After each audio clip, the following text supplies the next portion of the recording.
Very good morning to everyone and welcome to today's session. आज का हमारा topic है on understanding rheumatoid arthritis, very important and a very interesting topic and something that affects a lot of people in ways that people may not even understand. क्योंकि osteoarthritis जो होता है, the second type of arthritis जो है वो बहुत ही common है। और लाइक आई सेड कि वो 50 की एज के बाद लगभग सभी को कहीं ना कहीं पे लाइफ के किसी पॉइंट पे हो ही जाता है। बट रोमेटॉइड आर्थराइटिस थोड़ा सा you can say relatively come prevalence होता है उसका। वो उतना ज्यादा लोगों में नहीं देखा जाता जितना ऑस्टियोआर्थराइटिस देखा जाता है। जैसे वो यूनिवर्सल है, ये थोड़ा सा सेलेक्टिव है बिकॉज ये एक ऑटो इम्यून डिजीज है। एंड जैसे आजकल के समय में हर कोई जैसे इस पैंडमिक में इम्यूनिटी इम्यूनिटी इम्यूनिटी की बात करते हैं हर टाइम की। आप ये खाइए इससे इम्यूनिटी बढ़ती है, ये पीजिए इससे इम्यूनिटी बढ़ती है। तो वही वो होता है तब जब इम्यूनिटी एक ऑप्टिमम लेवल पे काम कर रही है, और आपके पूरे इम्यून सिस्टम और जो उसका होस्ट जो आपका शरीर है उनके बीच में एक बैलेंस बना हुआ है।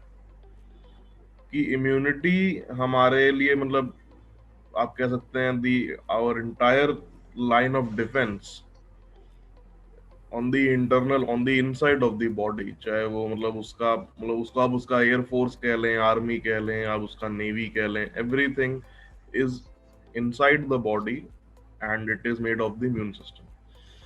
But at the same time जहाँ आर्मी है वहाँ कुछ सिविलियंस भी होते हैं, एंड रादर थोड़े ज्यादा होते हैं। सो जो बॉडी के अपने जो खुद के नॉर्मल सेल्स हैं जो कि इम्यून सिस्टम के तौर पे काम नहीं करते, जैसे कि हमारे शरीर में हड्डियां हैं, मसल्स हैं, ब्लड हैं, ब्लड को कैरी करने वाली ब्लड वेसल्स हैं, लिम्फ नोड्स हैं, उसके थ्रू लिम्फ भी फ्लो कर रहा है। Everything is there and it is all mixed in a same place. ऐसा नहीं है कि कोई चीज शरीर के बाहर है, कोई चीज अंदर है। तो बॉडी के लिए उसकी इम्यूनिटी के लिए डिफरेंशिएट करना कि कौन सी चीज बाहर से आई हमारे शरीर में और कौन सी ऑलरेडी हमारे अंदर जन्म से है हमारे साथ, उसमें डिफरेंशिएट कर पाना इम्यूनिटी के लिए बड़ा इंपॉर्टेंट होता है। And due to most of the times due to genetic factors या फिर due to certain physiological conditions, the immune system loses that ability. वो डिफरेंशिएट करना भूल जाता है कि बाहर से जो फॉरेन ऑब्जेक्ट आया है उसमें और अपने खुद के शरीर में क्या फर्क है। So it tends to attack the cells of your body itself, and that is why it is called an auto immune disease. तो रूमेटॉइड आर्थराइटिस में यही होता है कि जितने हमारे नॉन वेट बेयरिंग जॉइंट्स हैं, जैसे कि हमारा शोल्डर ब्लेड्स हैं, पीछे की तरफ शोल्डर जॉइंट है, एल्बो है, देन हाथों की उंगलियां हैं, रिस्ट हैं, ऐसे ही जो हमारा certain parts of our thoracic and lumbar spine also, ये सभी ऐसे बोन्स हैं जिन पे वेट बेयरिंग बहुत कम होती है। और ऐसा नहीं है कि ये डेली एक्टिविटीज में काम नहीं आते, इनकी अपनी जगह बहुत इंपॉर्टेंस है। बट हाँ, अगर इनमें आर्थराइटिक चेंजेस हो जाए तो ये अपनी मूवमेंट को रिस्ट्रिक्ट तो करते ही हैं, लेकिन अपने साथ साथ पर्टिकुलरली वो जॉइंट्स जो कि मूवेबल हैं और जिन पे वेट बेयरिंग थोड़ी ज्यादा होती है या जिनका हम डेली एक्टिविटीज में काफी इस्तेमाल करते हैं सपोर्ट के लिए, कहीं ना कहीं पे ये उनको भी कॉम्प्रोमाइज कर देता है। Rheumatoid arthritis is slightly more common in females. Gents में होता है, ऐसी बात नहीं कि नहीं होता जेंट्स में, बट लेडीज में थोड़ा ज्यादा होने के चांसेस होते हैं बिकॉज उनमें थोड़ा सा after the age of 50 like I said कि थोड़ा हार्मोनल चेंजेस भी उसमें कहीं ना कहीं पे एक फैक्टर बन जाते हैं। सो जेंट्स में it is there but not so common. ज्यादा चांसेस हैं कि लेडीज में वो देखने को पहले हमें मिल जाता है। सेकेंडली ऑफ कोर्स क्योंकि कैल्शियम का absorption and bone density ladies में it's bit on the lower side, and specially after their fifties थोड़ी और वो जल्दी जल्दी ड्रेन आउट होता है शरीर से उस टाइम पे। सो नेचुरली उनके केस में वो देखने के चांसेस ज्यादा होते हैं। जो जो भी सिम्टम्स हैं रूमेटॉइड आर्थराइटिस के। सो सिम्टम्स क्या क्या हैं? Symptoms just like any other arthritic disease, joints में पेन होता है, जॉइंट्स में स्वेलिंग होती है, टेंडरनेस मे और may not be there, initially होती है, थोड़े समय बाद वो फिर चली जाती है। मूवमेंट काफी हद तक वो रिस्ट्रिक्ट कर देते हैं अपनी जगह पे। And one of the big hallmarks of rheumatoid arthritis is कि जो हमारी उंगलियां हैं पेरिफेरल्स की, उनमें डिफॉर्मिटी आ जाती है। हाथ बिल्कुल टेढ़ा, मतलब उंगली ये अगर ये ऐसी है तो ये झुक के तो पीछे जा सकती है, या ऐसे बेंड हो सकती है, सारी उंगलियां आड़ी टेढ़ी हो सकती हैं। उंगलियां सीधी एक ऐसी स्ट्रेट लाइन में नहीं हो सकती। अगर हम ट्राई करें और एक पेशेंट को कहें कि आप अपनी 5 उंगलियां एक साथ ऐसे जोड़ के दिखाइए, तो उस केस में पेशेंट नहीं कर पाते। उनकी उंगली कोई एक ऐसे जा रही है, कोई ऐसे जा रही है, कोई आगे बेंड है, कोई पीछे बेंड है, तो आड़ी टेढ़ी सी हो जाती हैं उंगलियां। लाइकवाइज पैरों में भी, पैरों की उंगलियां भी बाहर की तरफ ऐसे टर्न कर जाती हैं। There is fanning of the toes of the feet. Then एक बहुत ही जो उसका कॉमन सिम्टम है कि जो जहां पे उंगली बेंड होती है हमारी, जिस जॉइंट में उंगली मुड़ती है, वहां पे स्वेलिंग थोड़ी ज्यादा होती है। एंड वो देख के पता लग जाता है कि बाकी उंगली पतली है, यहाँ थोड़ा सा फूला हुआ है, देन अगेन पतली है, फिर थोड़ा और फूला हुआ है, और इस तरह से वो उंगली को लाइक देख के पहचान लेते हैं कि हाँ यहाँ पे ये प्रॉब्लम ज्यादा है। देन कैल्शियम का एब्जॉर्प्शन भी, क्योंकि जैसे मैंने बताया कि कम होता है इस केस में। So rheumatoid arthritis in the long run जो उसकी मेडिकेशन देते हैं, बिकॉज कोई उसका और ऐसा इतना ट्रीटमेंट नहीं है, जो उसके लिए मेडिकेशन देते हैं basically they are called DMDs, disease modifying drugs कहते हैं उनको। एंड सिम्टम्स को कंट्रोल करने में वो हेल्प तो करते हैं, but a slight disadvantage in that case is कि वो विटामिन डी और कैल्शियम के एब्जॉर्प्शन में ज्यादा हेल्प नहीं कर पाते। Rather in some cases, in very few cases, but in some cases वो उसको और ज्यादा डिप्लीट करने शुरू कर देते हैं। सो जिस व्यक्ति को रूमेटॉइड आर्थराइटिस है इनिशियली, उसको बाद में ऑस्टियोआर्थराइटिस भी डेवलप होने के या ऑस्टियोपोरोसिस डेवलप होने के भी चांसेस हो जाते हैं after a certain age. Of course it takes a lot of time, बशर्ते उस व्यक्ति में पहले थोड़ा कैल्शियम लेवल ठीक ठाक रहा हो। अगर पहले से ही डेफिशिएंट था और पहले से ही एब्जॉर्प्शन पुअर था, तो उसको ये प्रॉब्लम और तेजी से ये सिम्टम्स प्रोग्रेस होते हुए उसमें दिखेंगे। So most of the times doctors से कि आप या तो सर्जरी करवा लीजिए, अगर कोई ऐसा जॉइंट है जिसकी सर्जरी पॉसिबल है, जिसके लिए इम्प्लांट बने हुए हैं, तो या तो उसकी सर्जरी कर देते हैं। जो जॉइंट की ज्यादा जरूरत नहीं होती और उसको लगता है कि उसकी मूवमेंट को एक सर्टेन पॉइंट पे रिस्ट्रिक्ट करके भी हमारा काम चल जाएगा, तो कहते हैं कि हम उस जॉइंट को फ्यूज कर देते हैं, यानी कि जॉइंट के दोनों एरियाज को आपस में जोड़ देते हैं, उसमें मतलब स्क्रूज लगा देते हैं इस तरह से कि वो मूव कर ही ना पाए।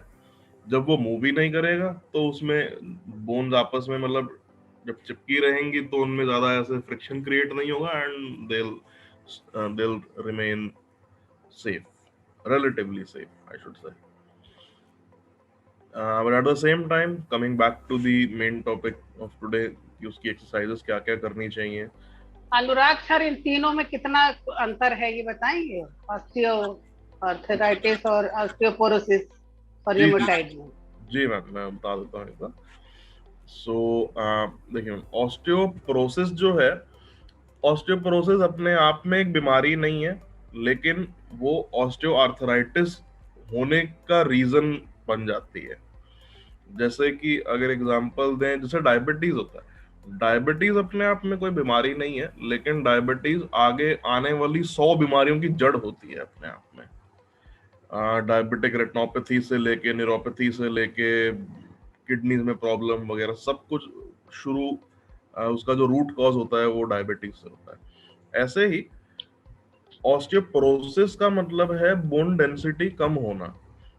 और osteoporosis, the literal meaning is porous bones, यानी कि हड्डियों में छोटे छोटे, बहुत ही छोटे छोटे माइक्रोस्कोपिक छेद बन जाते हैं, एंड उसकी वजह से उनकी डेंसिटी कम हो जाती है। सो उनमें फ्रैक्चर होने के चांसेस ज्यादा हैं, उनमें आर्थराइटिक चेंजेस होने के चांसेस ज्यादा हैं, उनकी वेट बेयरिंग पुअर होती है, हल्का सा भी कोई ज्यादा उस पर झटका लगे एकदम से तो टूट सकता है। वहीं ऑस्टियो आर्थराइटिस जो है वो उसका ही आगे एक लॉन्ग टर्म इफेक्ट है ऑस्टियोपोरोसिस का, कि जब बोन डेंसिटी कम होगी एंड हड्डियां आपस में टच करेंगी तो दिल यू नो दिल डीजनरेट, एंड उनका जो सरफेस आपस में जहां जहां टच कर रहा है वहां से वो टूटता रहेगा थोड़ा थोड़ा करके। एंड टूटते टूटते एक दिन it comes to a point जहां पे वो आपस में टच इतना कर जाती हैं कि उसमें इतना ज्यादा पेन होता है कि मूवमेंट पॉसिबल नहीं हो पाती। सो ये मेन डिफरेंस है दोनों के बीच में, कि ऑस्टियोपोरोसिस रूट कॉज है और ऑस्टियोआर्थराइटिस उसी का लॉन्ग टर्म इफेक्ट जो कि हमें देखने को मिलता है शरीर पे। सो और नाउ र्यूमेटाइड र्यूमेटाइड आर्थराइटिस अलग चीज है। जी जी जी, रूमेटॉइड आर्थराइटिस एकदम अलग चीज है, वो एक ऑटो इम्यून डिजीज है। लॉन्ग टर्म में वो ऑस्टियोपोरोसिस में डेवलप हो सकता है, बिकॉज जो उसके लिए हम दवाइयां यूज करते हैं उनका भी कुछ इफेक्ट होता है उसमें, उनका भी मतलब रोल होता है। But at the same time अपना खुद का कैल्शियम लेवल्स पहले कितने थे when our body was normal, उससे भी काफी फर्क पड़ता है इस बात पे। So that is how it works. But exercises जरूर हैं इसकी, जो भी हमारे मूवेबल जॉइंट्स हैं, चाहे वो वेट बेयरिंग जॉइंट्स हों चाहे वो नॉन वेट बेयरिंग जॉइंट्स हों, उनकी एक्सरसाइज करते रहना, उनको चलाए फिराए रखना, उनकी स्ट्रेचिंग करते रहना, it keeps the joint moving, it keeps it lubricated, उसको हेल्दी रखता है। और जितने भी डिजेनरेटिव चेंजेस हैं वो तो होते रहेंगे अपनी जगह पे, उनको स्लो डाउन करने में थोड़ा वो हेल्प करता है, तो थोड़ी लॉन्जेविटी बढ़ जाती है इससे जॉइंट की। So that's what will be doing today. सो आप सब प्लीज सीधे होके अच्छे से बैठ जाइए, चेयर के बैक रेस्ट का सपोर्ट मत लीजिएगा, ठीक से बैठिएगा अच्छे से। So as we were talking about the non-weight bearing joints, या फिर ऐसे joints जिनका movement relatively कम है and they are slightly more prone to arthritis in this case. So we'll first start with the neck, because ये एक movable joint है लेकिन at the same time इसका इतना ज़्यादा weight bearing नहीं होता, slightly on the lower side. So सीधे होके बैठिएगा एंड एक हाथ ऐसे आगे लाते हैं और ऑपोजिट साइड के कान के जस्ट ऊपर रखते हैं, इस तरह सामने की ओर देखते हुए, गर्दन बिल्कुल सीधी, आंखें खुली रखिएगा, आंखें बंद नहीं करनी है। अपनी गर्दन को एकदम रिलैक्स करते हुए हाथ से धीरे धीरे उसको स्ट्रेच करिए, स्ट्रेच करिए, स्ट्रेच करके होल्ड करते हैं एक जगह पे, आंखें खुली रखिएगा, आंखें बंद नहीं करनी है। एंड वापस दूसरे हाथ से भी स्ट्रेच करिए।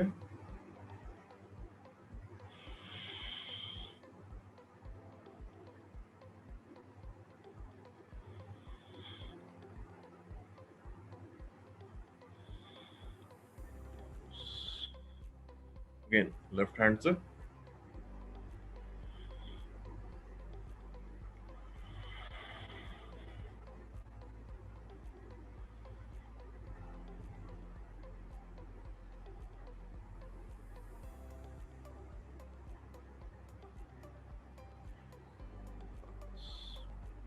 अगेन राइट हैंड से स्ट्रेच करिए,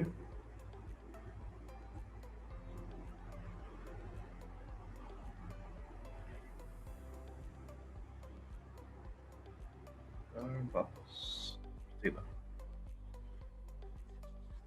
नेक को टिल्ट करते हैं दोनों तरफ, ऊपर की तरफ देखिए, एंड इस तरह से एक सेमी सर्कल की शेप में इसको घुमाना है। पूरा आगे तक ऐसे नहीं लेके जाना, सिर्फ यहां तक लेकर आएंगे। अपना कान को ट्राई करेंगे कि अगर शोल्डर से टच कर पाए, सिर्फ इतना, पीछे की तरफ रोटेट करते हुए ऑपोजिट साइड एक सेमी सर्कल शेप में, एंड वापस।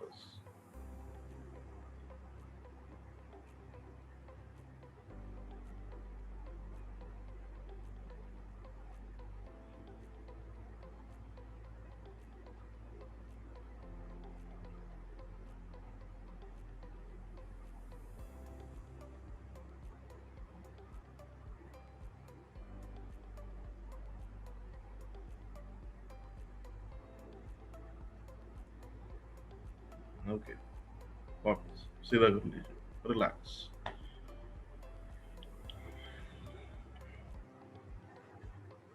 Okay, now coming to the next joint, again एक non weight bearing joint in itself, जहाँ पे आर्थराइटिस चेंजेस थोड़े कम ही देखने को मिलते हैं, ज्यादा कॉमन नहीं है यहाँ, बट जब होते हैं तो they are quite painful and पूरे हाथ की वो मूवमेंट को रिस्ट्रिक्ट कर देते हैं। सो that is the shoulder joint, and उसके जस्ट पीछे शोल्डर ब्लेड के पास जो होता है एरिया, वहां पे देखने को मिलता है। तो इसके लिए ठीक से बैठिएगा, दोनों हाथ पीछे इस तरह साइड में कर लीजिए, इस तरह हाथों को पीछे की ओर स्ट्रेच करिए, एक बार स्ट्रेच करके होल्ड करिए, वापस अगेन पीछे की तरफ,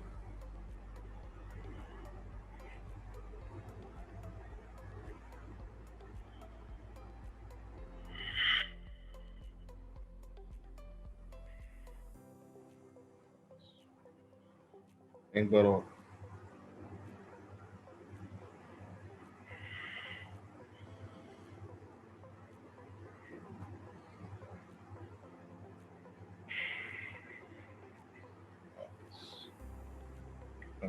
दोनों हाथ नीचे ले आइए।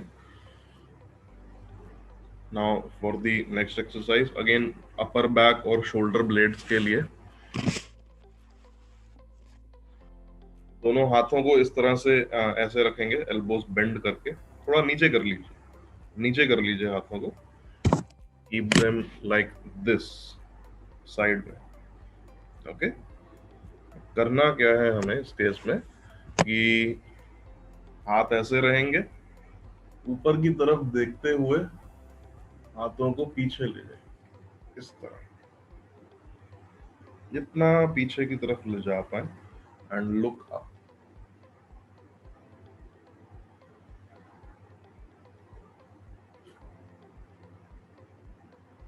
वापस। अगर अच्छे से स्ट्रेच कर रहे हैं, हाथ को पीछे ठीक से ले जा रहे हैं, तो अपर बैक पे थोड़ा प्रेशर फील होगा आपको। जितना टॉलरेट किया जाए उतना ही करिएगा, जहां लगे कि बहुत ज्यादा फील हो रहा है, देन वापस आ जाइएगा, उतना प्रेशर मत लगाइएगा। अगेन पीछे की ओर स्ट्रेच करते हुए लुक अप,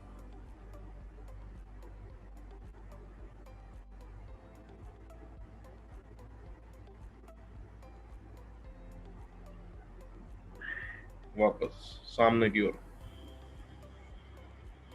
एक बार और, हाथ पीछे, लुक अप,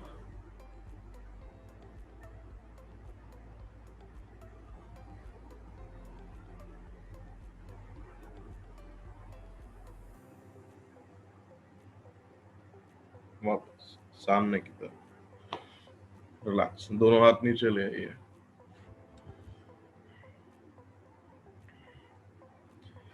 जब पीछे की तरफ स्ट्रेच करते हैं तो ध्यान रखिए कि जितना प्रेशर आपसे टॉलरेट किया जाए, जरूरी नहीं है कि जितना पीछे मैं ले जा रहा हूँ उतना ही ले जाएं। अगर उससे कम ले जाते हैं या उससे ज्यादा भी ले जाते हैं, इट्स ओके। अपने जॉइंट की रेंज को अपने आप try to measure it and try to understand कि कितनी फ्लेक्सिबिलिटी है उसमें और कितनी नहीं है। कितना स्ट्रेच करने पे उसमें पेन होता है और कितने पे नहीं होता। सो पेन फ्री रेंज में इनिशियली स्टार्ट करते हैं, धीरे धीरे रेंज बढ़ाते हैं उस मूवमेंट की। Initially one should go a bit slow. Now for the next exercise, shoulder हो गया, शोल्डर ब्लेड हो गया, अपर बैक इसमें कवर हो गया। Now coming to the next one which is the elbow joint. So elbow के लिए जो पहला इसका स्ट्रेच है, उसके लिए हमें सामने की तरफ एक सपोर्ट चाहिए होगा। So if you have a table in front of you, तो अपने दोनों हाथ टेबल पे रख लेंगे।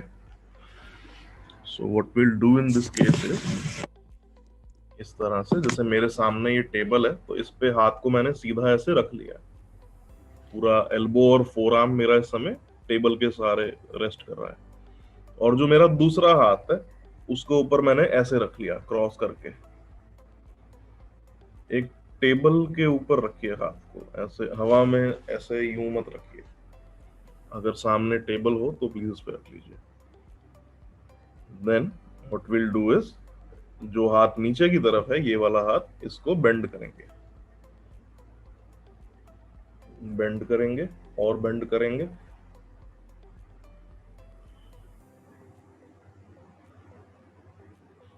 पूरी ताकत के साथ बेंड करते हुए hold it there for 10 seconds and धीरे से वापस ले आते हैं। एक बार और, एल्बो बेंड, पूरी अपनी ताकत लगाते हुए, अगेन कीपिंग इन माइंड कि आप कितना प्रेशर झेल सकते हैं अपने एल्बो पे। एंड वापस सीधा करिए आपको। एक बार और,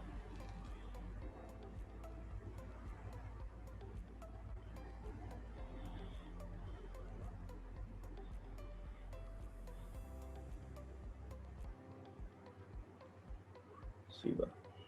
अब दूसरी तरफ, लेफ्ट वाला हाथ इसको नीचे ले आएंगे, दूसरे हाथ से ऐसे क्रॉस कर लेंगे एंड इस हाथ को भी ऐसे बेंड करते हुए ऊपर की ओर ले जाइए।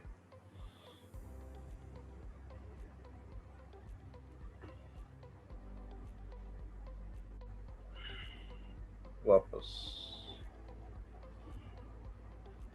थोड़ा सा हाथ को पीछे कर लेते हैं, just to make it slightly more easy.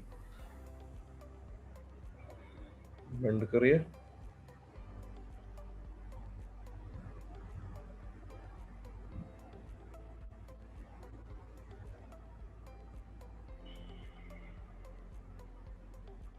नीचे, लास्ट टाइम, बेंड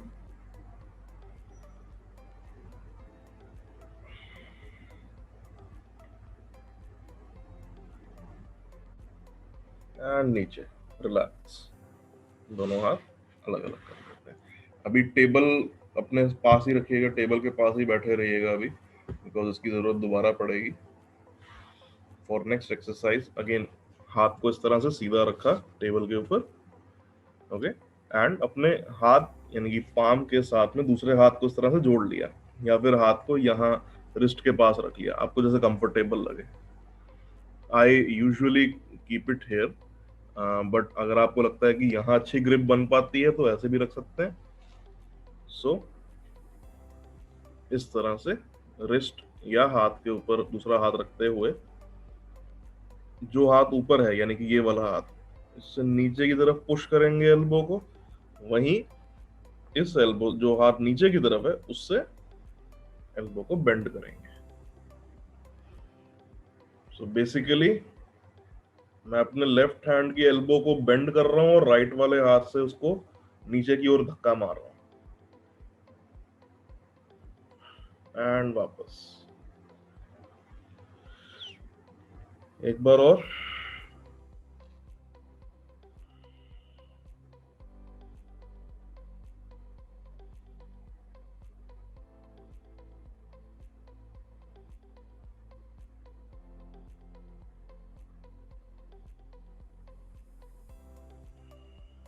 एक बार और बेंड करिए।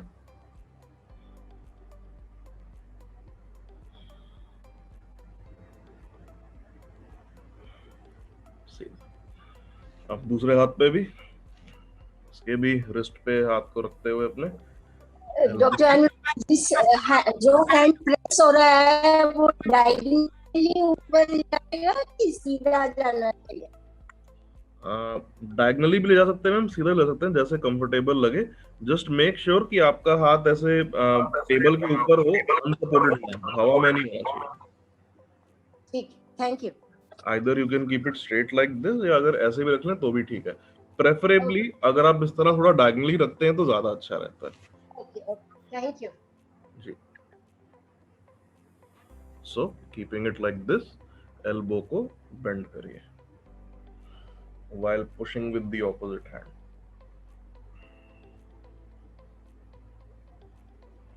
वापस सीधा, again bend,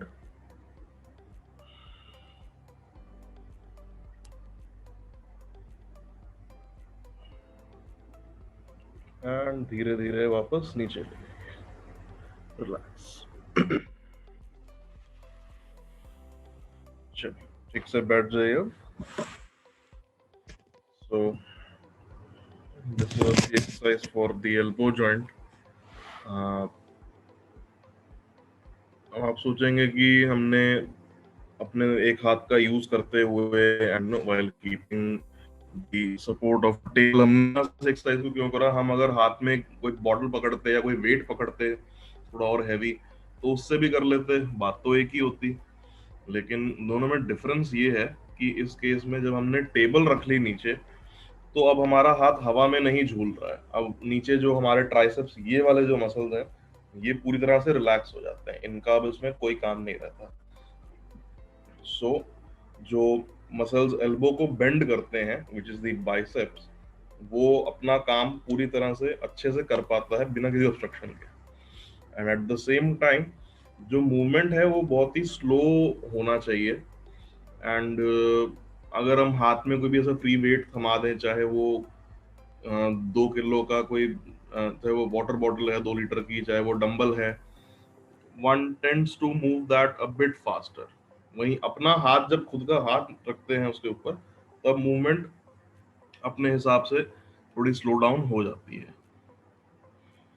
okay, now for the next part which is of the wrist and the fingers, because ये सबसे कॉमनली इफेक्ट होते हैं इस केस में। और लाइक आई सेड कि सबसे मेजर जो डिफॉर्मिटीज होती हैं हाथों की और रिस्ट की, वो रूमेटॉइड आर्थराइटिस में ही देखी जाती हैं। So for this first we'll start with the fingers, and जहां से वो बेंड होनी शुरू होती हैं, तो एक हाथ को अपने आगे ले आइए, इस तरह ऐसे रखिएगा हाथ को। एल्बो बिल्कुल स्ट्रेट रहेगी, एल्बो ऐसे बेंड नहीं करनी है, सीधी रखनी है। दूसरे हाथ से पकड़िए इसको और पीछे की तरफ खींचिए, पीछे की तरफ, इस तरह, इस डायरेक्शन में पीछे की तरफ अच्छे से खींचिए। नीचे lower part of forearm में आपको स्ट्रेच आता हुआ फील होगा। So stretch it, hold it for 10 seconds and नीचे की तरफ। अब हाथ को ऐसे कर लीजिए, अगेन ऑपोजिट हैंड से पकड़ के खींचिए इसको अपनी तरफ, खींच के होल्ड करते हैं एंड वापस सीधा करते हैं ऊपर की तरफ। दोबारा स्ट्रेच करिए और स्ट्रेच करके होल्ड करिए।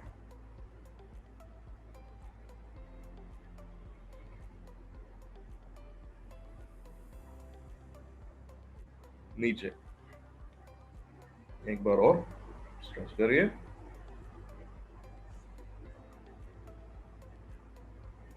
And relax. ये हाथ नीचे, ऑपोजिट हैंड से, राइट हैंड से हाथ सामने पकड़ के खींचते हैं इसको।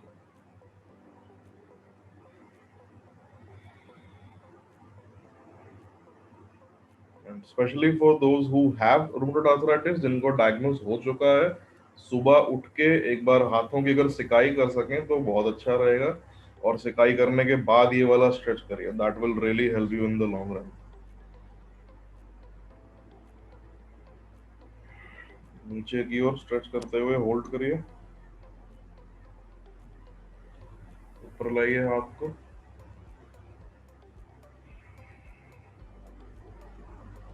एंड दोनों हाथ नीचे लिए। कोई भी स्ट्रेचिंग करने से पहले आइडियली अगर हम थोड़ी सिकाई कर लें तो muscles become slightly more pliable and वो आराम से स्ट्रेच हो पाते हैं और बाद में उनमें सोरनेस नहीं होती। So before you start your day, if you can just give 10 minutes to this, तो बहुत अच्छा रहेगा। Now for the next stretch, ये तो फिंगर्स के लिए हो गया। Fingers most common stretch that we know, सभी लोग करते हैं कभी ना कभी, सीधा ऐसे उसको करना। ये कर सकते हैं but at the same time एक हाथ को पकड़ के पीछे की तरफ अभी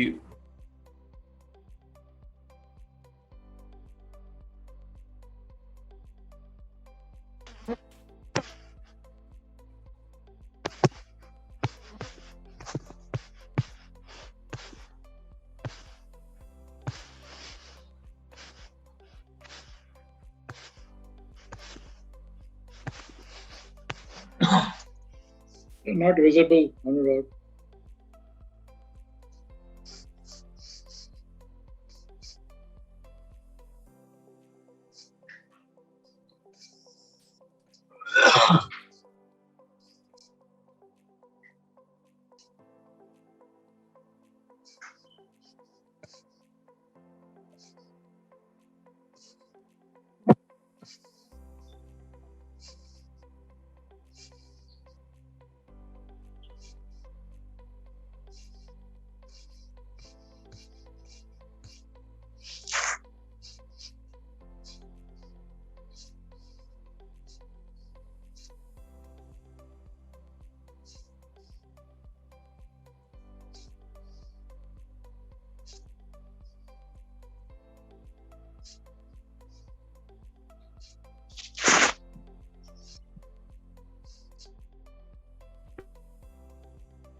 okay, am I audible to everyone now?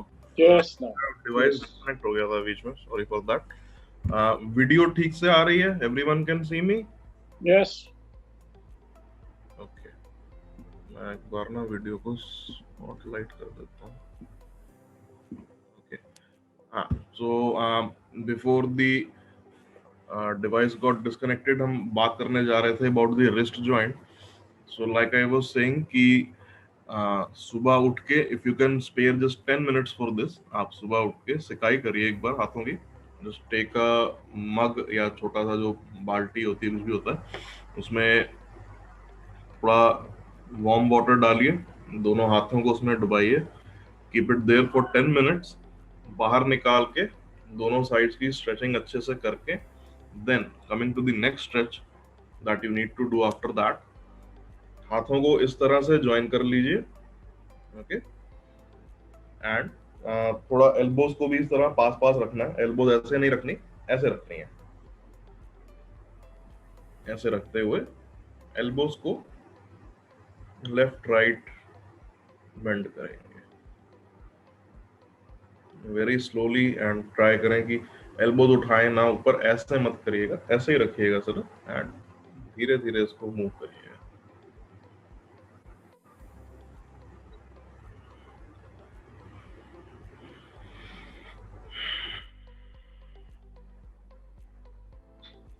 About 20 repetitions on both sides should be okay.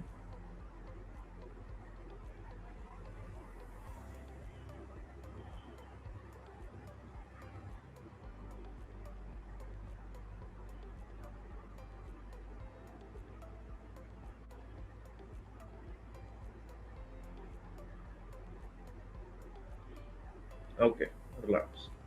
अब हम पूरे रिस्ट को रोटेट करते हैं। सो अगेन इस तरह से रखते हुए रिस्ट को ऐसे ऐसे चलाएंगे, रोटेट करेंगे। पहले क्लॉकवाइज कर लेते हैं, देन एंटी क्लॉकवाइज कर लेंगे।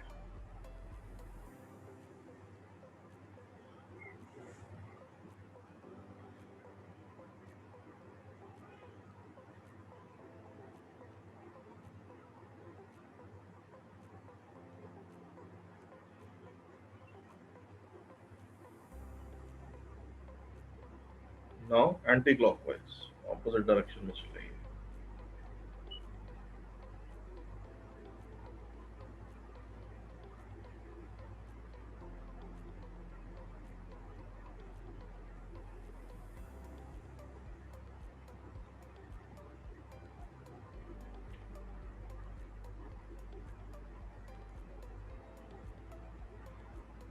Okay, relax.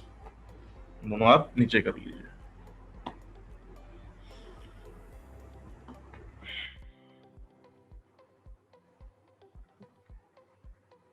अनुराग, हाँ जी। बेटा हमने तो सारे टेस्ट भी करा लिए, रूमेटॉइड आर्थराइटिस सब कुछ, मगर ये उंगली जो है, ये रिंग फिंगर मुड़ जाती है और फिर बहुत तेज दर्द होता है सीधा करने में। दवाएं उन्होंने दी थी, लेकिन अब क्योंकि लॉकडाउन हो गया, अब हमारी जलवायु ट्रैवल लॉकडाउन हो गया, अब हम बाहर नहीं जा सकते, तो इसलिए वाइटामिन डी3 का भी टेस्ट कराया था मैम? वाइटामिन डी3 का भी टेस्ट कराया था? नहीं यार, वो तो नहीं कराया, उसका कराना पड़ेगा तो ठीक है। एक बार करवा लेना चाहिए था। बाकी तुमने जो टेस्ट करे थे सीबी पता नहीं ऐसे कुछ कहा था, वो भी करा लिया, हर एक चीज नॉर्मल निकला। वो तो कोविड के लिए था। This finger is not because of arthritis. This is because I broke my finger long back, 15 years back. तो ये जुड़ी नहीं हड्डी, तो ये तो खरा। But this finger, वो देख के ही पता लग रहा है कि वो ठीक से नहीं जुड़ी है। हाँ, वो तो बेकार, लेकिन this finger is giving trouble ना, हम मुट्ठी बंद ही नहीं कर सकते। बताओ, ऐसे होता बहुत दर्द होता, बस ये 2 उंगली मुड़ती है, ऐसे मुट्ठी बंद करते। ये वाला तो ठीक है। जो अभी स्टार्टिंग में जो स्ट्रेच बताया ना मैंने, पहले हाथ को पीछे नीचे वो जी ये करा करिए, और सिकाई जरूर करा करें अपने हाथों की, है ना? सिकाई जरूर करा करें हाथों की अच्छे से। अच्छा, तो ठीक है। वो डिफॉर्मिटी अगेन जितनी करेक्ट हो पाती है अपनी ओर से, अप टू एन एक्सटेंट वो हो जाती है। अगर लगता है कि नहीं, स्टिफनेस बहुत ज्यादा है, देन उसका हाथों का एक स्प्लिंट आता है छोटा सा, दोनों उंगलियों के लिए, यहाँ 2 उंगलियों के लिए भी आता है, इन 2 उंगलियों के लिए भी आता है। तो हाँ। स्प्लिंट पहन सकते हैं, and very easy to wear, very convenient to wear. कोई इससे मतलब इतनी डिफिकल्ट नहीं होती पहनने में, आराम से पहन सकते हैं वो। अच्छा, ओके। बाद में ढूंढ के अगर हो सका मेरे को, अगर अमेज़न पे कहीं पे उसका लिंक मिल पाया तो मैं आपको ऑनलाइन मंगा सकते हैं। हाँ, आपको वो भेज दूंगा। बात और बताइए, ये हड्डी जो है इनसाइड अंदर वाली जी की हड्डी बहुत दर्द, पता नहीं क्यों, कुछ भी नहीं है तब भी दर्द, कुछ काम ऐसा भी नहीं करते, बहुत दर्द 3-4 दिन से तो बहुत है, बहुत ज्यादा है। तो क्या सर्टेन एज में हो ही जाती है प्रॉब्लम से। सिकाई करे ना? जी सिकाई करें। हम सिकाई डॉक्टर अनुराग, मैं एक नेचुरल ट्रीटमेंट बताऊं इनका? हाँ, कौन? बताइए। हाँ बताइए। आवाज आ रही है? बताइए स्नेहलता जी। आवाज आ रही है? हाँ जी। 1 कप दूध लीजिए, हाँ जी उसमें फिटकरी डालिए। हेलो? हाँ जी। और दूध और पानी अलग हो जाएगा, पनीर बन जाएगा उसका। हम्म। उस पनीर में पानी, जो पनीर का पानी निकले उसमें उंगली थोड़ी देर भिगो के रखिए और उस पनीर को बाद में बांध दीजिए। 1 हफ्ते बाद मुझे बता देना आपकी फिंगर में कितना फर्क है। अच्छा, क्या ये घुटनों पर भी कारगर है? ये हर हड्डी जो टेढ़ी जुड़ती है उस पे कारगर है। जो टेढ़ी जुड़ती है? हाँ बिल्कुल, क्योंकि मेरी मम्मी की जुड़ गई थी ऐसे टेढ़ी, क्योंकि 90 ईयर्स एज थी, वो गिर गई। तो डॉक्टर्स ने कहा कि अगर हम एक, इनकी बोन डेंसिटी इतनी कम थी कि अगर एक जगह हम रॉड डालेंगे तो दूसरी जगह आपका क्रैक्स आ जाएंगे, इसलिए हम आपकी सर्जरी नहीं कर सकते इस एज में। वो नॉर्मल जुड़ने दी हड्डी उनकी, तो वो टेढ़ी जुड़ गई, सेट नहीं की उन्होंने, क्योंकि उनको ये डर लगा कि कहीं इनकी और क्रैक्स ना हो जाए। तो फिर हमें किसी ने ये इलाज बताया और उनकी हड्डी बिल्कुल ठीक हो गई 90 ईयर्स की एज में। अरे थैंक यू वेरी मच। लेकिन अब ये उंगली टेढ़ी लेके मर गई तो अच्छा है। आवाज क्लियर नहीं आ रही आपकी। लेकिन ये दर्द हमारा ये जो है ये ये दर्द भी आपको 2 दिन में ही फील होगा कि दर्द भी कम हो रहा है, आपको खुद ही फील हो जाएगा एक बार करने से, 1 ट्रीटमेंट करने से। Thank you so much. उससे हम तो इस उंगली आप से खुद करके देखिए, इसमें कोई नुकसान नहीं है, मोना मैम क्योंकि ट्राई कैल्शियम है करके दूध के देखिए अंदर और फिटकरी एंटीबायोटिक है।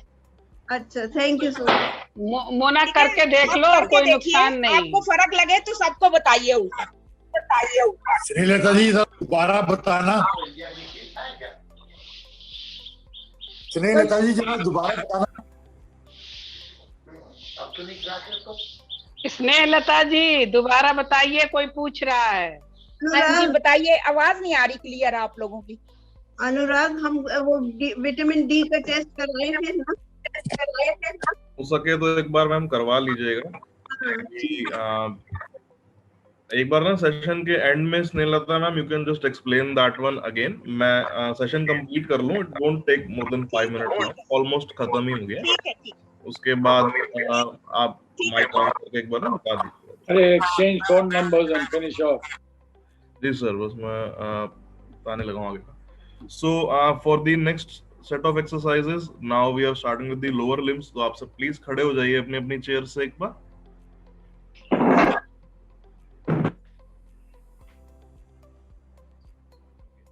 So keeping a chair with you, तरह से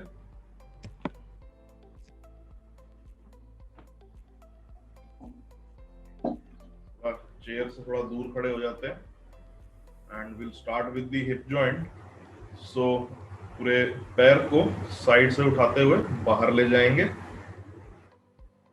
10 सेकेंड्स होल्ड करेंगे यहीं पे चेयर का सहारा लेते हुए, वापस लेफ्ट वाला पैर भी उठाइए,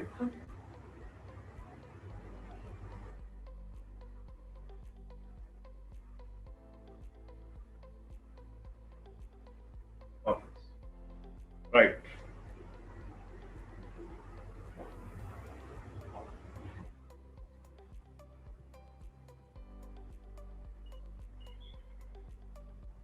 left,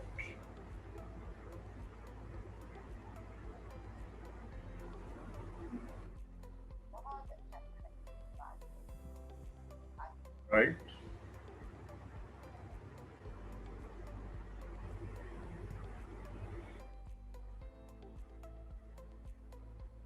left,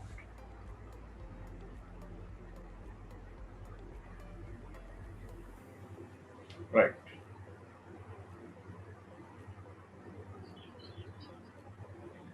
and relax. Chair को थोड़ा साइड में कर देते हैं,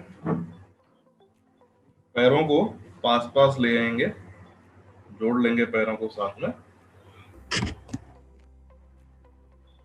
एंड हिप के साथ साथ जो हमारा लोअर बैक है इसको भी थोड़ा सा मूव करते हैं, अपने फैसेट जॉइंट्स को अनलॉक करते हुए दोनों हाथों को ऐसे रखिए एक के ऊपर एक, इस तरह से, एंड अपने पूरे ट्रंक को रोटेट करेंगे दोनों तरफ, so like this.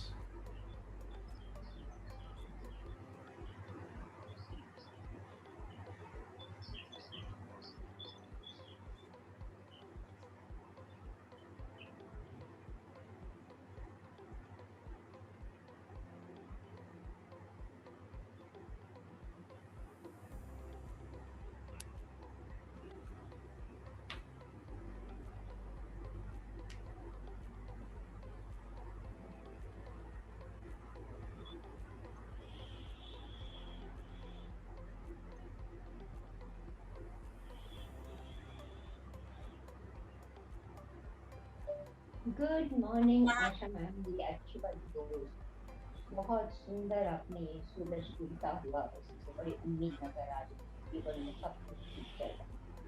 Thank you so much and love you lots. Okay, relax, सामने की तरफ, हाथ नीचे।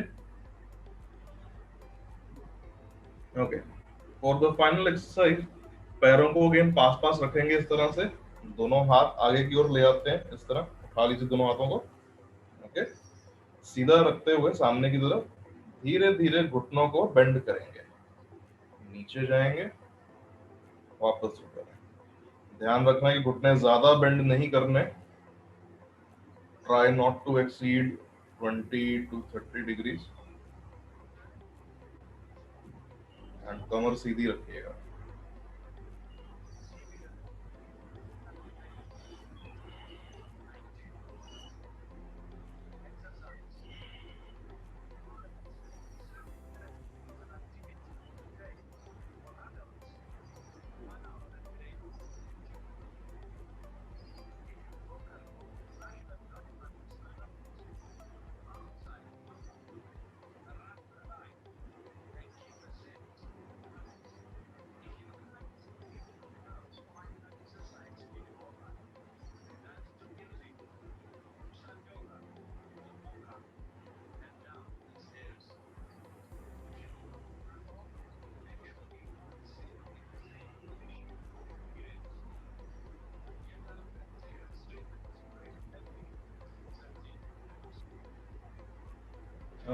रिलैक्स, दोनों हाथ नीचे, वापस चेयर पे बैठ जाते हैं।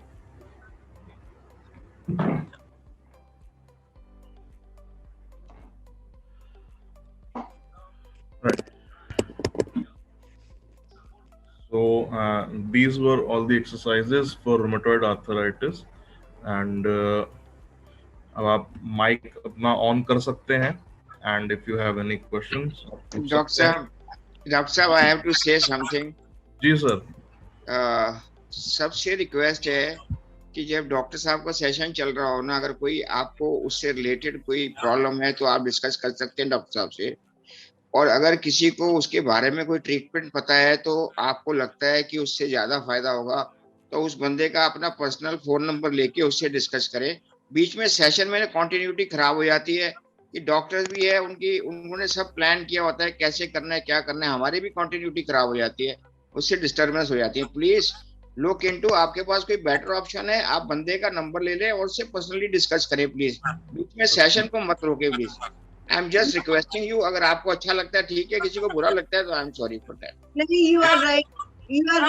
I never asked anything. I just asked to the doctor.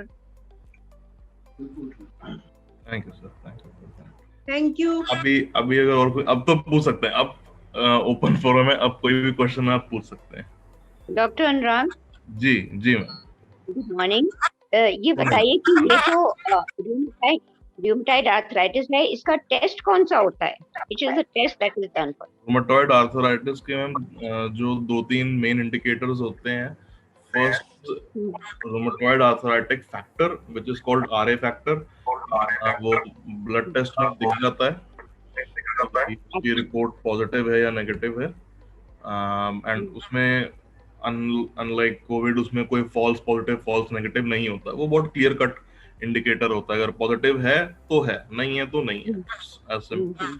Secondly, अगर सपोज करिए कि आरए फैक्टर टेस्ट नहीं हुआ किसी कारण से, स्टिल थोड़ा है बात पे कि मे बी हो सकता है या नहीं हो सकता, तो जो हमारा एक ब्लड काउंट होता है जिसे हम ESR कहते हैं, एरिथ्रोसाइट सेडिमेंटेशन रेट, ESR एक रीडिंग होती है हमारे ब्लड टेस्ट की रिपोर्ट में, सभी टेस्ट में होती है वो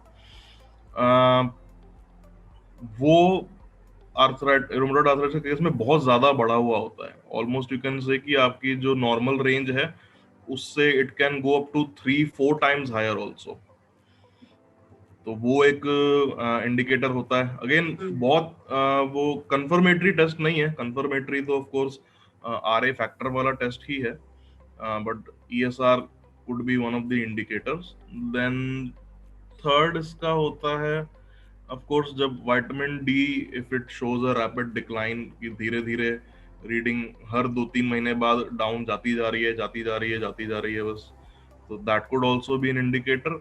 बट सबसे कॉमन जो विजुअली पेशेंट को देख के पता लग पाए, देखिए अगर हम अपने ओपीडी में अगर बैठे हैं या अपने क्लिनिक पे बैठे हैं, और अगर मेरे पास कोई पेशेंट अगर अभी यहाँ मेन गेट से अंदर आता है, तो उस पेशेंट को देखना, परखने का जो पूरा प्रोसेस है, उसको असेसमेंट करने का जो है, वो फ्रॉम द मोमेंट ही और शी ओपन्स द डोर, वो वहीं से शुरू हो जाता है।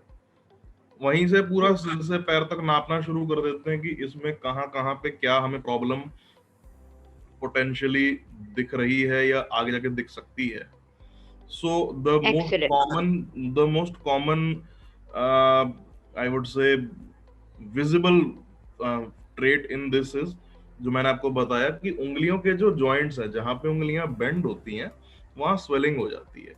तो उंगली देखने में बड़ी पतली एक जगह से, जो उसका मेन जो शाफ्ट है यहाँ से पतली लगती है, और बीच बीच में वो अलग अलग जगहों पे स्वेलिंग होते हुए दिखती है, कहीं नकल्स के पास, देन उससे आगे प्रॉक्सिमल फैलेंक्स जो ये होता है यहाँ, देन डिस्टल वाले पे, देन सारी उंगलियों पे वो देखने को मिलती है। एंड उंगलियां लाइक आई सेड थोड़ी टेढ़ी मेढ़ी हो जाती हैं, तो वो उसका सबसे कॉमन इंडिकेटर है। पैरों में भी होता है ऑफ कोर्स, पैरों में भी लाइक आई सेड की फैनिंग ऑफ टोज होती है बाहर की तरफ। तो अगर आपके पैरों की उंगलियां बाहर को मुड़ी हुई हैं या धीरे धीरे मुड़ती जा रही हैं, एंड चप्पल पहनने में दिक्कत हो रही है उसकी वजह से, देन दैट शोज की ये प्रॉब्लम है आपको।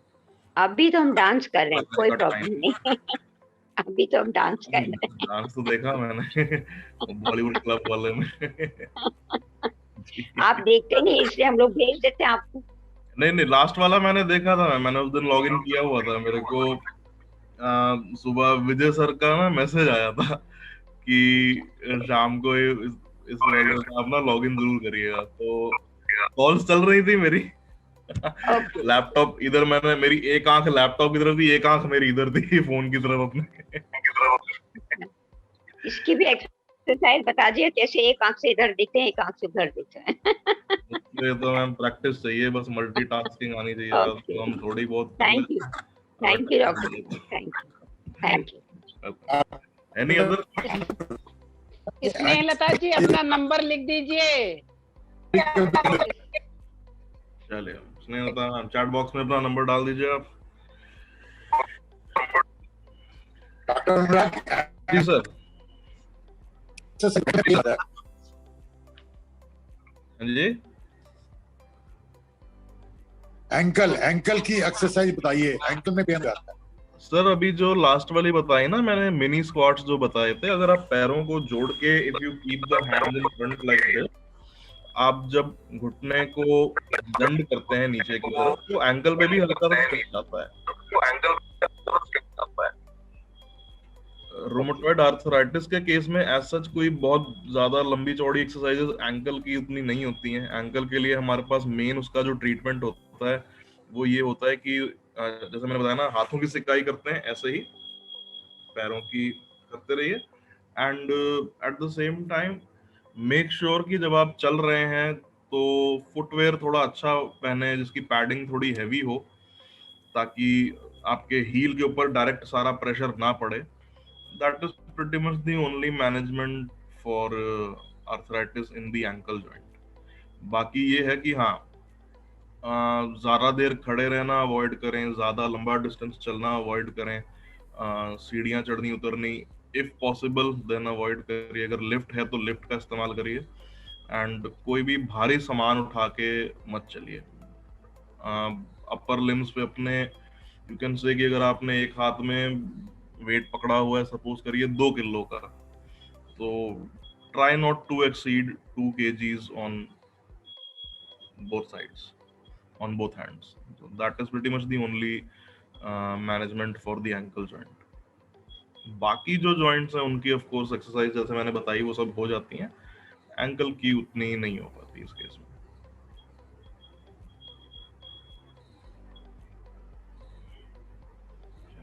और कोई क्वेश्चन?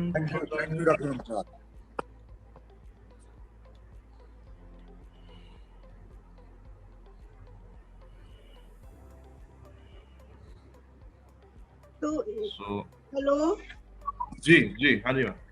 बेटा, इसके दर्द के लिए कोई दवा तो बता दो। हमारा अभी ये तो उंगली का इसके प्रॉब्लम। लिए सिंपल कोई पेन किलर ही ले सकते हैं। आप करंटली कोई पेन किलर ले रहे हैं इसके लिए या नहीं इस टाइम? नहीं नहीं ले रहे। तो मैम प्रेफरेबली हो सके तो स्टार्ट करिए अल्ट्रासेट के साथ। अच्छा, अल्ट्रासेट थोड़ा माइल्ड पेन किलर होता है और एंड उसका लॉन्ग टर्म में इसका कोई साइड इफेक्ट नहीं होता है इतना, so it's Dolo relatively Dolo ठीक है, डोलो 650। नहीं मैम, मैं डोलो 650 एडवाइस नहीं कर सकता इसके। अच्छा अच्छा ठीक है। लॉन्ग टर्म में थोड़े अल्ट्रा उसके साइड इफेक्ट होते हैं, सो अल्ट्रासेट इज बेटर देन दैट। नहीं तो फिर कॉम्बी फ्लेम आती है, बट कॉम्बी फ्लेम के भी अपने नुकसान है, तो मैं इसलिए वो भी अच्छा तो मैं ओ, प्रेफर नहीं करता हूँ। स्टार्ट ठीक है। करेंगे उसके थैंक यू साथ। हो सके तो विटामिन D3 का टेस्ट आने वाले हाँ, कुछ दिनों में करा लीजिएगा। ठीक है। एंड अभी क्योंकि प्रॉब्लम हम सारी ये है ना कि लैब्स में भी इस टाइम पे देखिए इक्विपमेंट बहुत कम हो प्रॉब्लम चुका है, स्टाफ आधे से ज्यादा उनका भी कोविड नहीं आ रहे। पॉजिटिव है। They are working at a very reduced capacity. And exactly अगर आप घर पे किसी को बुलाते हैं तो ऑफ कोर्स अपने आप को भी रिस्क में डालने वाली बात होती है। वही तो हमारे यहाँ तो टोटल लॉकडाउन हो गया ना, कोई नहीं आ सकता ना कोई जा सकता जी, यहाँ। जी। तो अभी के लिए विटामिन D का टेस्ट अगर ना भी कराएं तो कोई उतनी बहुत बड़ी मतलब ऐसी मुसीबत नहीं बाकी आती। आने वगैरह सब करा लिया हमने। जी जी, नॉर्मल आया मेरा। So that you can do. बाकी अब कंजर्वेटिव मैनेजमेंट देखिए घर पे जो होती है जितनी होती है तो उसके अपने लिमिटेशंस हैं। तो ठीक है। बोन डेंसिटी भी करा लिया हमने। बताया ना अभी तरीका क्या। हाँ वो तो हम करिए। वो एक बार ट्राई करके देखिएगा। इफ दैट हेल्प्स तो बड़ा अच्छा रहेगा अगर वो हेल्प कर सके। ठीक है। Thank you. बाकी अल्ट्रासेट ले लीजिएगा। दिन में ट्राई करें कि दिन में 2 गोली से ऊपर ना लें। हाँ ठीक है, एक ही ले तो और भी अच्छा है। ओके, थैंक यू जी। डॉक्टर अनुराग, मेरी वाइफ का जो विटामिन D का टेस्ट करवाया था वो 29 आया है, उसके लिए क्या करना चाहिए? सर इस केस में विटामिन D के सप्लीमेंट दिए जाते हैं, तो डिपेंड्स कि कौन सा वाला देते हैं। कोई एक पाउडर के फॉर्म में भी आता है, टैबलेट के फॉर्म में भी आता है। कई बार सिर्फ पाउडर देते हैं, कई बार सिर्फ टैबलेट देते हैं, कई बार पाउडर और टैबलेट दोनों एक साथ देते हैं। 29 तो मतलब ठीक है, मतलब बहुत बहुत कम भी नहीं है, बहुत सिवियरली डेफिशिएंट भी नहीं है, ठीक है। तो मोस्ट लाइकली इस केस में टैबलेट ही दी जाती है। अलग अलग टाइप की आती हैं, शेल कैल भी आती है और सुप्रा कैल भी आती है। दवाइयां सब नाम अलग अलग है, दवाई तो सेम ही है, सॉल्ट तो सेम ही है सब में।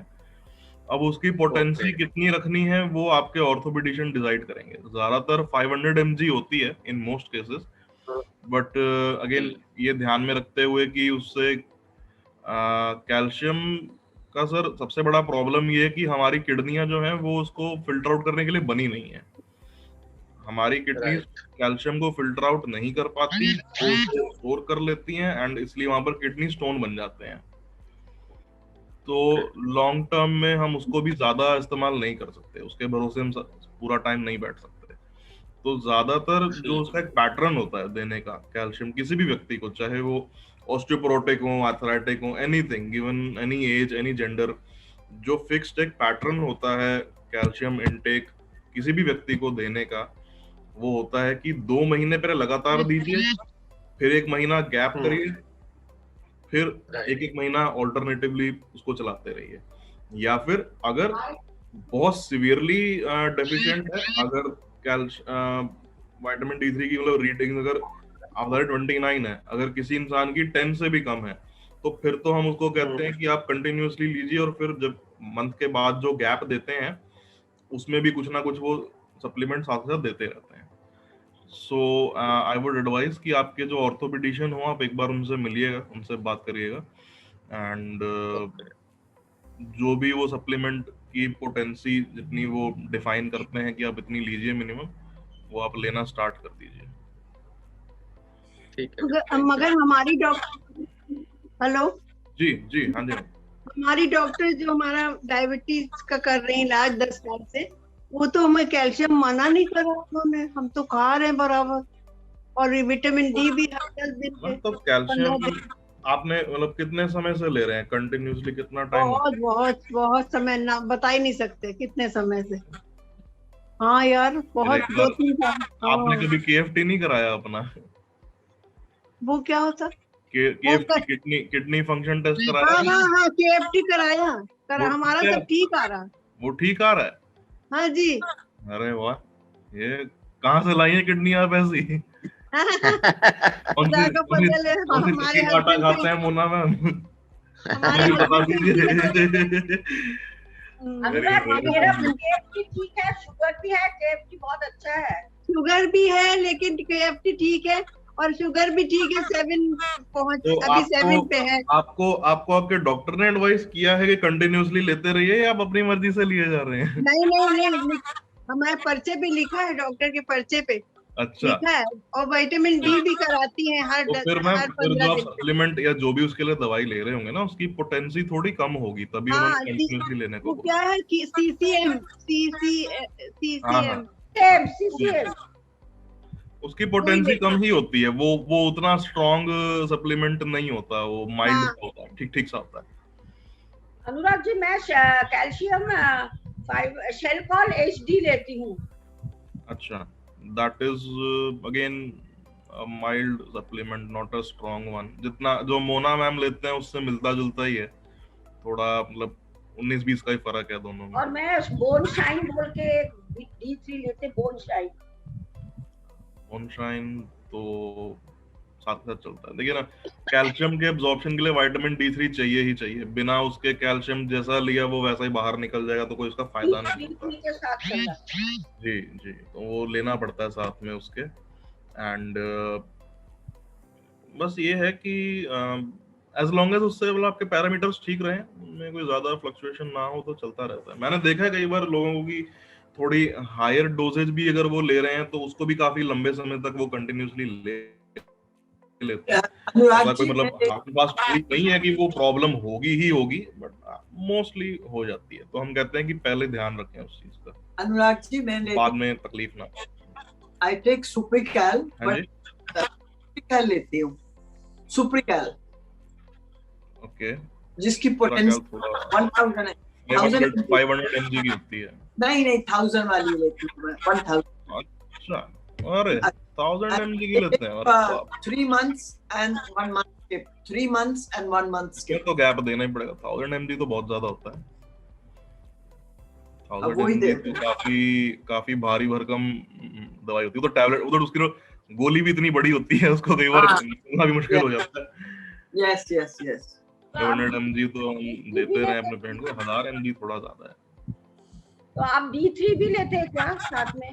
मैं D3 नहीं लेती कभी, once in a month, और से once, डॉक्टर बाबा ने बताया था कि अगर टेस्ट करवा के देखिए कम है तो once a month लीजिए, या फिर बहुत ज्यादा कम है तो once a fortnight। तो मैं once in 20 days ले लेती हूँ, once in 20 days I take। ज्यादातर वंस अ मंथ या वंस अ फोर्टनाइट का ही पैटर्न फिक्स रहता है। जो बहुत सिवियरली डेफिशिएंट होते हैं उनको हम देते हैं वंस अ वीक, तो महीने में 4 बार फिर उनका हो जाता है, बिकॉज उनके लिए विटामिन D3 का अब्जॉर्प्शन बड़ा पुअर होता है बॉडी में, होते हैं in certain cases it is there. चलिए, सो सेशन खत्म करते हैं आज का यहीं पे। Thank you so much to everyone. मैं एक चीज आपको पूछने चाहती हूँ, ये इसके साथ रिलेटेड नहीं है। कल मेरा हस्बैंड का बहुत ही तबीयत खराब होता और सारा दिन सोया, नहाने के भी नहीं, इनके एनर्जी लेवल एकदम ड्रॉप हो गया। तो ये मेरे को मेरी एक आइडिया हुआ, तो मैं नमक और चीनी दिया, तो फिर उसके बाद में थोड़ा सा ठीक हुआ। फिर उसके बाद में मैं इलेक्ट्रॉल दिया, इलेक्ट्रॉल देते देते ही revived, otherwise he was in a very bad state. तो आज मैंने किसी को बुलाया, तो कोई आता नहीं घर में ब्लड देखने के लिए, सोडियम टेस्ट कराने के लिए। तो एक बार करवा लीजिए मैम, एक मेरे को रिपोर्ट घर में कोई आता नहीं टेस्ट करने के लिए, मना कर देते हैं। तो मैंने इमोहा को बोला, वैसा अभिमन्यु को, वो किसी को कोशिश कर रहा है भेजने के लिए, तो एकदम सोडियम ड्रॉप हो गया मुझे लगता है। जाता है कई बार इलेक्ट्रोलाइट इम्बैलेंस हो जाता है। हाँ Okay, so I'll have to turn off the laptop now because मेरी बैटरी भी खत्म होने वाली है। I think इसका चार्जिंग नहीं हुई ठीक से। So thank you so much to everyone for joining in. If any further questions, हम कल के सेशन में इनको आगे further discuss कर सकते हैं। So I will see you all tomorrow. So take care everyone. Bye bye. Bye bye. Good night. Have a good day.